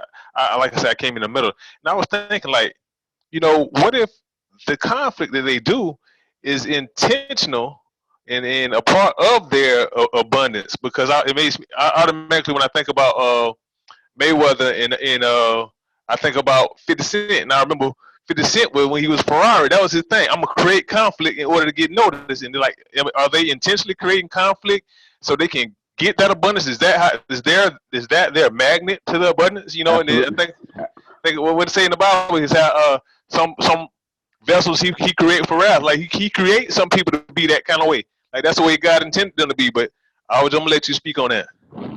No, absolutely. I'm listening. I have no problem with what you just said. They are absolutely, especially 50 Cent. 50 Cent brought out half of Ja Rule's concert here recently just to troll him by sitting in the middle of it. The level of petty that was on airport. Right? It was way up there. Seriously, Ja Rule had a concert. For whatever reason, Ja Rule's promoter put the tickets on Groupon. Groupon. 50 Cent bought 5. It was like 1,000 tickets or something. It was a massive amount. Cleared out the whole front row. So now, like, not just the front row, the whole front section of the arena. So now the fans are on the upper deck, and 50 attends the concert, sits in the middle, and then has someone take a picture of it. And then he puts it on his Instagram. The level of petty. It then says, hey, bro, I bought these tickets, and it was a real cheap price. It was like $2 a ticket. I brought them off of Groupon for like $2,000, for 2 racks. Like, then he tells them, yeah, my concerts. Look, Shannon's like, let me find it. Let me go look this up. My concerts are more expensive than yours. Seriously, it's literally, just Google 50 Cent buys Ja Rule tickets. It's really there. Now, He's right. They intentionally do that. But here's a problem with that. There is a problem with that. That is abundance for them. But true abundance never creates division. Never. Never creates division. Never. It never does. True abundance never creates division. If I continue to do this right, I have already created massive abundance for everybody here. Well, thank you. You can clap. That's fun. I unselfishly did it. Is Daryl still here? Daryl, unmute your mic. He said something earlier. I'm here. We was talking about the other guys and how they could do it, but they won't because something's too good enough to pass. You want to break that down for a second? Oh, sure. We were actually speaking about compensation plans and how other companies in direct sales, they could actually make this money available to people in the industry, but they choose not to because the money is so much. Once they start to see how much money they make, they can't share it. Is that what you're talking about, right? Hear that? Absolutely. Yeah, hear that? Once they get more, they protect it. They hoard it. But the other side of that is that they really understood how this works. And I think they understand it, but again, they can't get past of how much money they're making.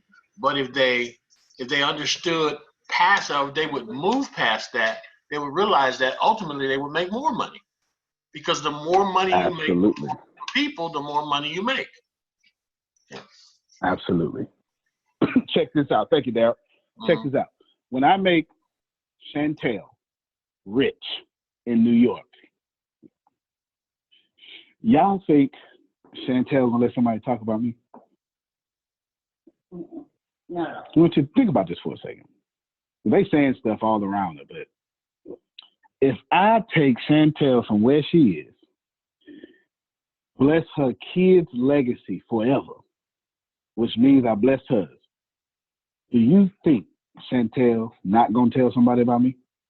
Because when you do abundance the right way, people say, come see a man. That's another biblical reference, y'all. Okay? It will make me more money that I never have to protect if I share it with y'all. If I don't share it, I always got to protect it. And I just don't want to live that life. I don't feel like protecting nothing. The only thing I'm protecting is some Reese's peanut butter cups, but Dad won't let me eat no more. He wants me around for a while. That's all right. Big sigh. Chantel, let me hear from you. Did FOD. Okay. Yes. Okay.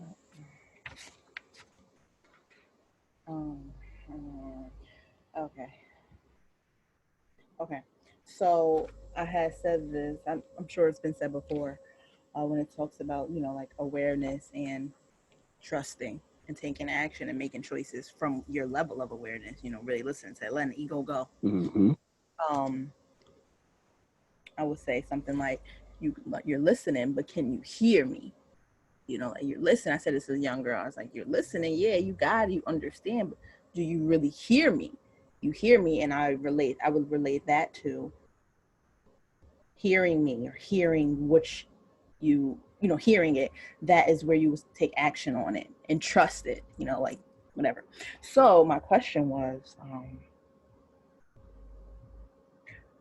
what is a phrase or something that you put right in between hearing, knowing, and living the lifestyle of knowing? Living that lifestyle of what you really know. That's a good question. And there's a formula for it.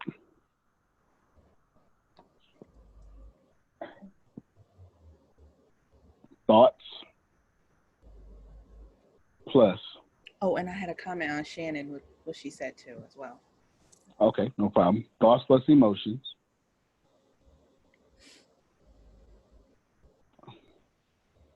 Sorry.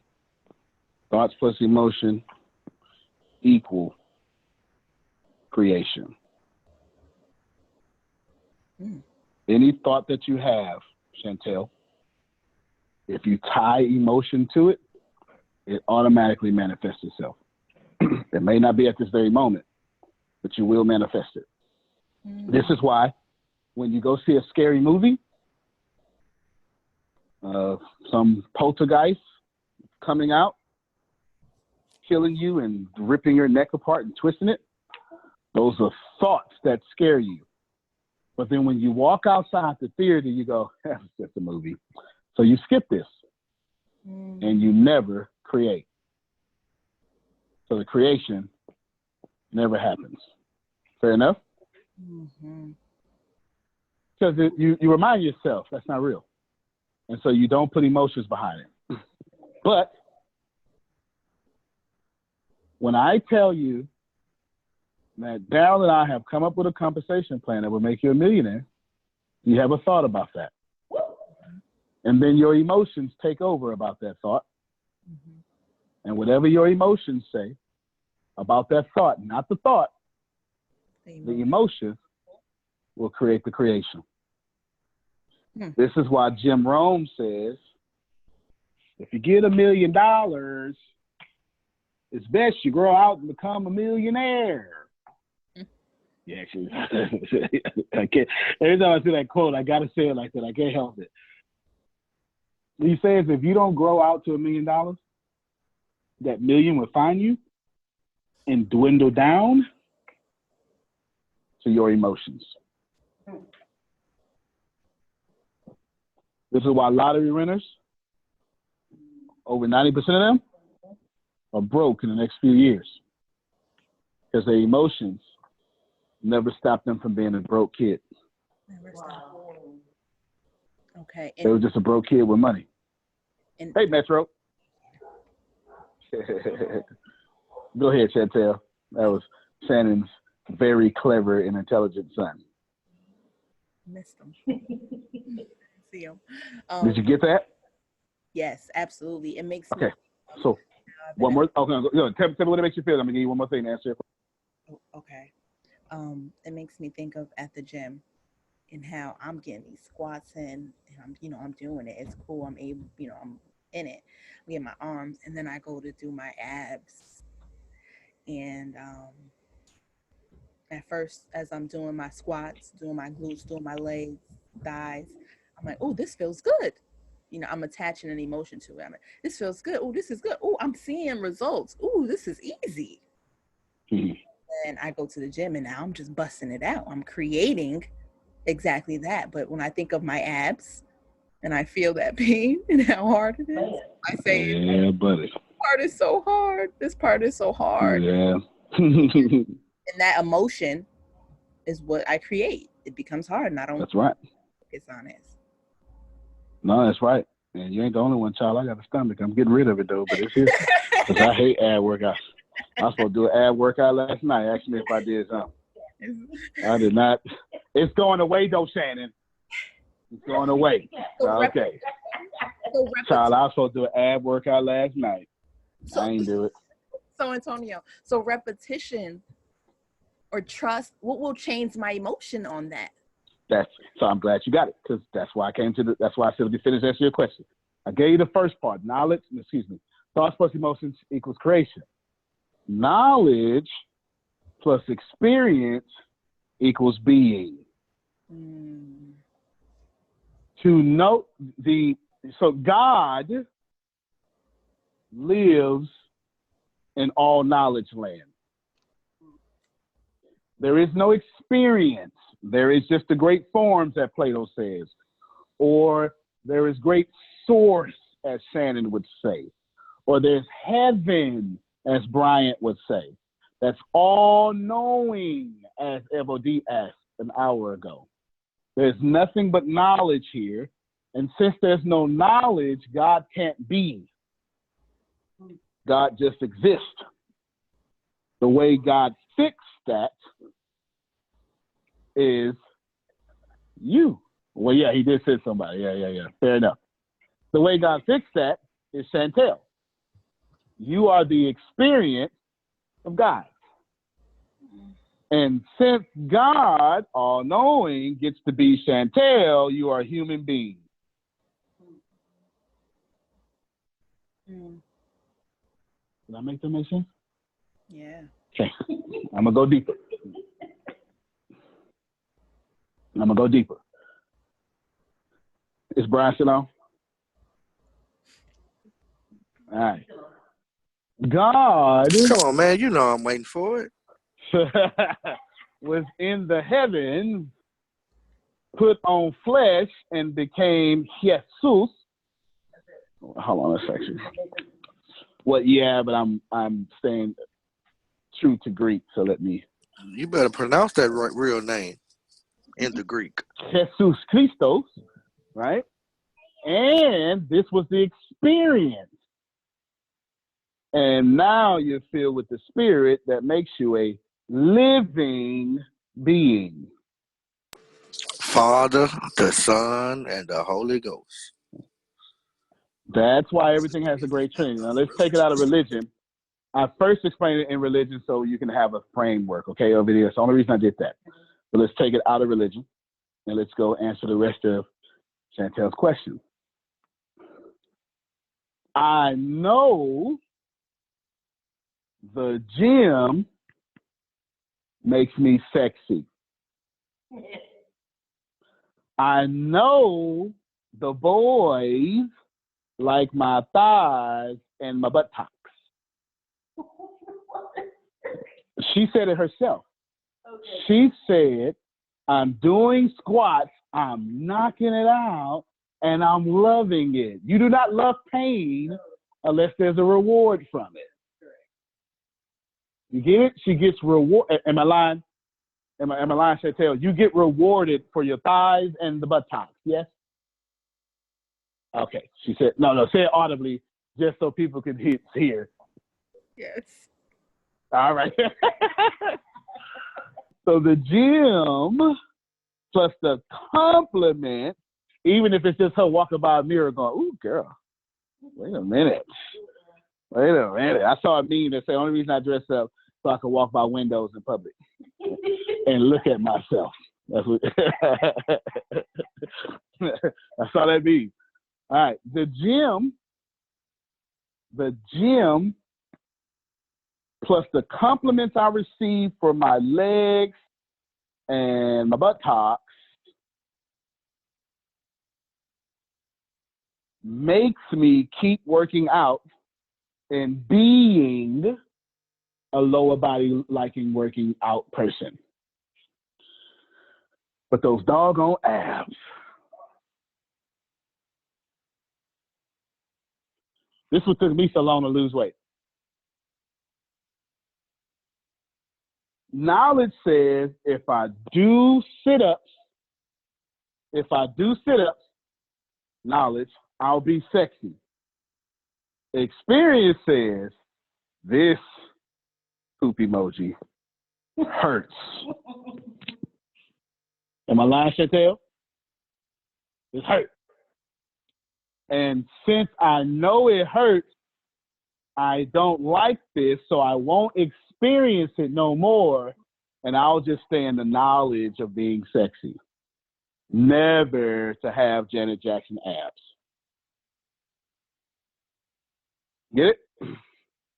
Now, that's the other half.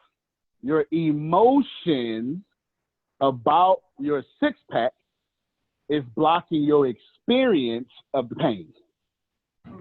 Wow. It's blocking the experience of the process. And so, since you understand that I don't like this experience, you say, nah, I ain't doing that today. You ain't the only one. Got my hand up. Can't sit on the toilet right. Can't laugh. Come on now. Hey, yawn. Gotta lay on my back. Antonio. Yes, ma'am. We'll get you, Talisha, then FOD, then we're in the class. Oh no. Go ahead, Everly. No, Talisha, go ahead. Go ahead. You got to. She's been talking all day. Well, I don't want to. My question is gonna be very lengthy, and I don't. Don't worry. Go ahead. Don't be messy. Don't be messy. You are a master creator. Oh Jesus. Okay. Well, mine was dealing with relationships. I've been feeling Okay, hold on real quick. Hold on. We're gonna end with you. You got a lot of energy on you. We're gonna end with you. FOD, ask your question. She got a lot of energy on her. Okay. So I wanted to go back to, I don't remember when this was, but about the whole thoughts thing. And that was like a lot of information. And yep. I'll rewrite it for you. So I'm like, so this is what I have. I'm like, in creation, when I'm in creation mode, I'm not thinking. It's easy when I'm like regretting the past or like worrying about or having anxiety on like the future. It's easy for me as an observer to see that, okay, this is a bad thought, or this is a thought that isn't serving me, or this thought is creating something I don't want if I'm an observer at that moment. But recently, what I've observed is that when I'm having fun, when I'm walking, when I'm like present, I'm not thinking. When I'm creating something, physically actually creating, I'm not thinking. The only time I'm thinking is when I'm regretting something or I'm worrying about the future. But like once I tell, like if I'm not in that place, there's no reason for me to. I thought. Yep, I got you. I want you to write down this book recommendation I'm about to give. It's called Exploring the Zone. Okay. Exploring the Zone. It's one of the first books that actually got me in the quantum physics. It's not quantum physics, but it led me there, strangely enough. Exploring the Zone. What you are describing, Elodie, is the zone. The zone is when your instincts take over and you see, do, act naturally in a way that you couldn't do without it. The zone is perfect harmony with thoughts and emotion. Perfect harmony. Therefore, there's no reason for you to think because the zone is thinking. Your supreme being is doing the thinking for you. Or all the practice that you've used on that one thing that you've been doing. Kobe Bryant gets in the zone in the fourth quarter and hits the free throw that wins the game because he shot that free throw fourth quarter experience 100,000 times. His muscle memory takes over as his emotions become calm and godlike. And then he sinks the free throw that wins the game. Exploring the Zone. Read that book. It's not it's a short read. Something like, I don't know, maybe 150 pages. It's not that long. It would teach you what the zone is and how to get into the zone. The reason why you just create is at that place is when you're in peace. You're in the zone. Stay in the zone. AutoZone. Sorry, that's an American company down here. It's crazy. Yes. Why isn't the zone the goal? Why are we talking about it is the goal. Trying to then why are we observing our thoughts and not in the zone? Because it's a lot of you get into it is a lot of work. When you get to a level of awareness that can handle the zone, you get to stay in there longer and more often. I'll tell you how you get in the zone every day. You're in the zone every day and you don't know it. And it's an example I always use, but I heard Dr. Joe Dispenza use this example in his book, Breaking the Habit of Being You. You ever drove home? You ain't pay attention, no stoplights, you don't know how you got there?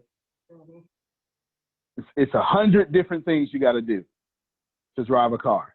Let's not forget the trigonometry, geometry, like that's geometry just to turn. The trigonometry to know how how much to press the the gas pedal to move past the wind resistance to stay at the same miles per hour. You do all these calculations in your head. It would take a supercomputer 100 years just to calculate that. So Lisa, that's me all the time when I drive. But every time you drive, since it's such second nature to you, you stay in the zone. You talk on the phone, you get in your car and you sing to some Beyonce, you dig in your nose because you think it's invisible, no one can see you, and you stay in the zone, right? Because you drive. That just means that you've done this so much that you're at ease with driving. I say this all the time. I heard someone say it earlier in another class. I'll say it to you right now. Prosperity can't live in a tense body. Ask yourself these questions. Do you grit your teeth? Does your neck always hurt and your shoulder blades? Do you always have a headache that you can't explain? Do you grind your teeth while you're sleeping? If you said to any or all of these, you're stressed. Ooh. Wow. That is genetic, but that's huh? BJ said, speak on epigenetics. Yes, that's exactly what I'm doing. Yes. I'm a nerd, so I know a few things. You got it, MOD? The zone is what it's all about. Knowledge, plus if you get you enough experience, you get to just be. Shannon is in a zone when she parents her child. She parents her way, not her mom's way, just her way. And she does it so much that when something happens, when an emergency happens, she just clicks into zone mode. And she immediately says in nanoseconds, do I want to make this a bad memory for my child or a good one? She makes a split decision in nanoseconds, and she prompts out good memories for a child. She doesn't go, wait a minute, let me read a book. Hold on, Metro. You buy a book from Amazon first. No. She's in a zone. Get it? Because she's parented her way for so long, the only help she needs is source her. There you go. Talisa, let me hear you. Last person. And ask your question. It may help somebody. I thank all of you for staying just a little bit extra. Let me hear you, Talisa. And do me a favor. Try to keep your motives as correct as possible. Okay. All right.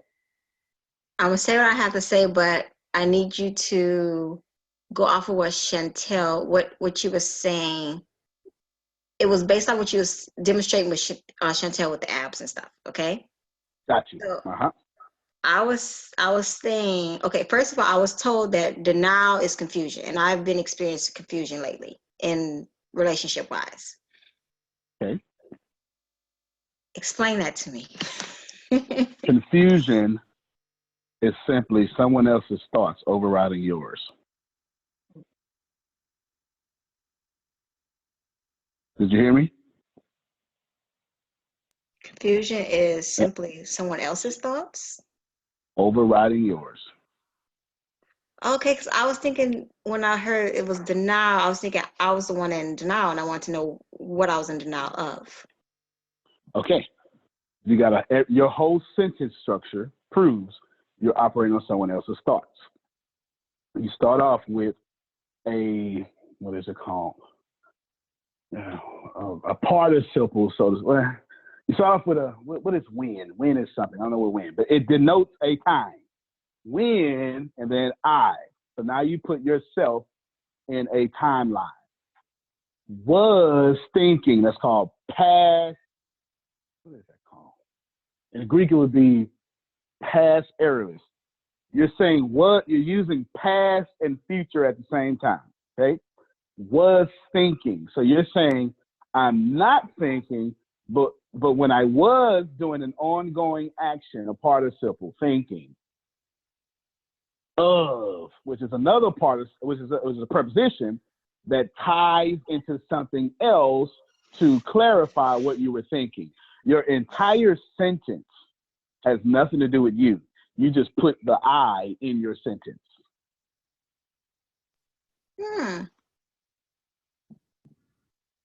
Your entire sentence. When you said thinking of is a preposition that was going to modify the noun thinking. So whatever you were going to say after thinking of was only going to modify the thinking. It was going to give clarity to what you were thinking. When you said when, you were giving us a time. When you said was, you were telling us past.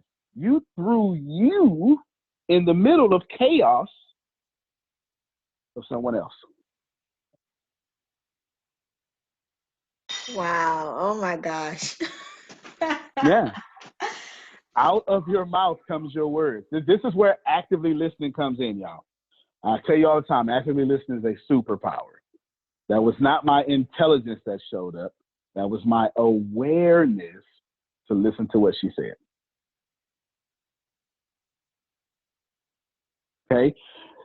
You're experiencing confusion, but it's someone else's thoughts. Now, my actively listening to you tells me that was only the tip of the iceberg. Keep going.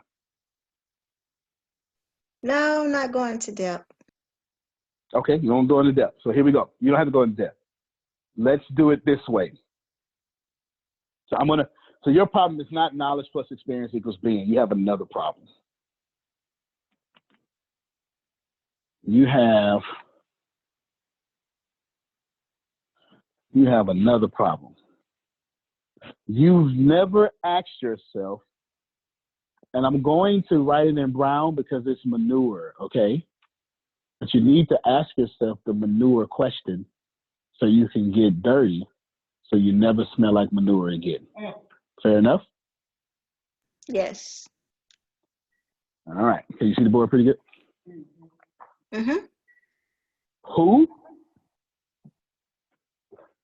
made me, actually, you know what? I'm going to do it with more force. Who made Talisha responsible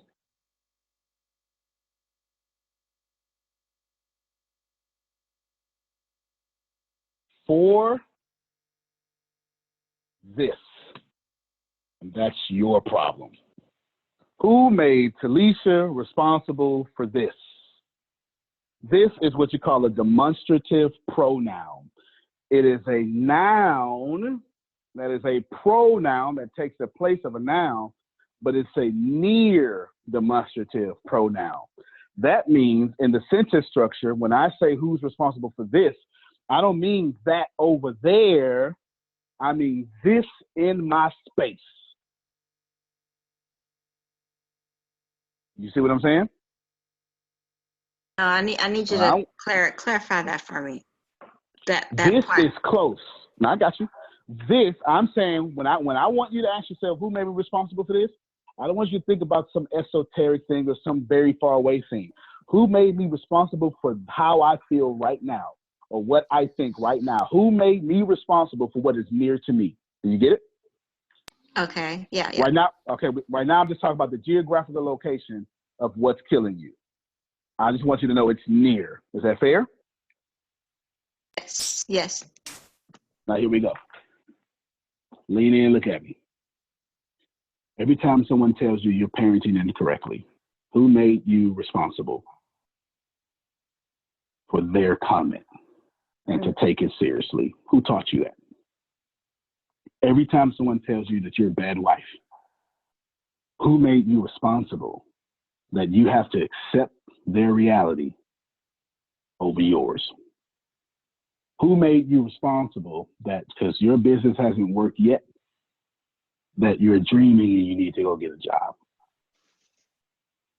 And when you discover that someone you love very much is influencing your thoughts, there is a policeman in your head. It's a movement that happened in the 70s. Someone is running your thoughts. They're near to you. They're in your head. You made yourself responsible to their authority. Release their authority over your life. and you won't struggle with confusion no more. Can I say what I want to say? Indeed. Damn. I wasn't expecting that. That was like a Fair punch in enough. my face. That's what that was. Oh my gosh. Good. I'm glad I got to rearrange your face a little bit. I say this to everyone now. If you ever want to know who runs your life, ask yourself, who am I not supposed to criticize? Ask yourself that. If you ever want to know who really runs your life, ask yourself, who am I not supposed to criticize? For some of you, it's the church. You're never supposed to say something bad about your church. For some of you, it's your mom. You're never supposed to say something bad about your mom. Whoever you cannot criticize in your life is running your life. Do yourself a favor. Grow the fortitude to have the conversation with them that you now are notifying them they're no longer in charge, or release them and their authority. Antonio T. Smith Jr., you can plan better. You can dominate. Thank you, ladies and gentlemen. Appreciate you. Thank you for staying 15 minutes over. Love you very much. Goodbye.